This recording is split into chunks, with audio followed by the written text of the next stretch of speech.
What is a ceasefire agreement? Understanding its role in global conflicts. In the midst of wars and humanitarian crises, ceasefire agreements serve as moments of hope. The recent ceasefire between Israel and Hamas, which includes the release of hostages, provides an opportunity to understand how ceasefires work. In this video, we'll break down what a ceasefire agreement is, why ceasefires are important, how prisoner exchanges work, the role of the Red Cross in hostage situations. Let's dive in. What is a ceasefire agreement? A ceasefire agreement is a temporary suspension of hostilities between warring parties. It is not a permanent peace treaty, but a pause in violence to allow negotiations for peace. Humanitarian aid deliveries, hostage and prisoner exchanges. Ceasefires can be negotiated by international organizations like the United Nations, neutral mediators such as third-party countries or humanitarian groups, direct negotiations between the conflicting sides.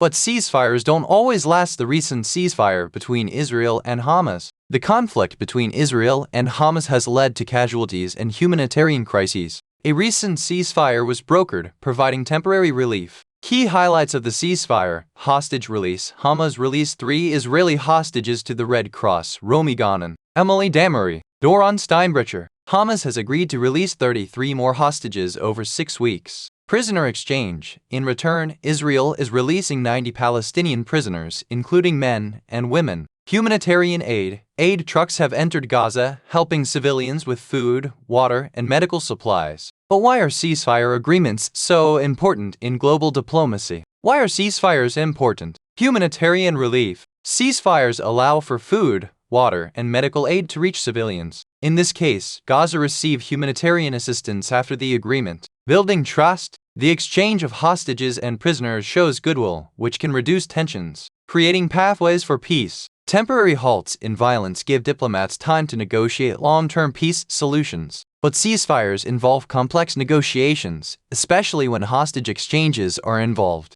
The role of the Red Cross in hostage situations. The International Committee of the Red Cross (ICRC) plays a vital role in such crises, acts as a neutral intermediary for hostage and prisoner releases, ensures the safety and dignity of hostages, upholds international humanitarian law in war zones. In the recent ceasefire, the Red Cross safely transferred hostages, ensuring their well-being. The process of prisoner exchange in conflict zones. Prisoner exchanges are high-risk operations that involve negotiation. Both sides agree on who will be released. Coordination. Neutral mediators like the Red Cross oversee the process. Execution. Prisoners and hostages are exchanged simultaneously to prevent breaches of trust. But who ensures fairness and safety in these deals? What is the Red Cross? The Red Cross is a global humanitarian organization that provides emergency aid during conflicts and disasters, safe passage for hostages and prisoners, medical assistance to war-affected civilians. It operates worldwide,